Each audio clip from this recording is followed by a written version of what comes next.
Assalomu alaykum hammaga. Hyundai Tucson mashinasini olib qo'yganmiz. Bu mashinaga Starline S96 signal distasi qo'yib berilgan.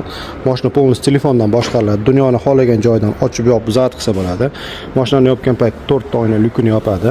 Biz bu mashinada qilib bergan ishimiz boshqa joyda qo'ydirib kelgan egasi. Distansionni zabt qilgan paytda salonchidagi klimat, podogref sideniya, podogref rullarni ishlatib berish olmagan. Buni biz ishlatib berdik.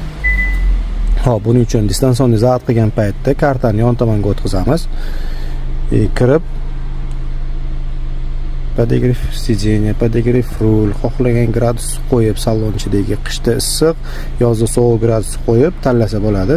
Xohlagan gradus tanlab yoqish qilamiz.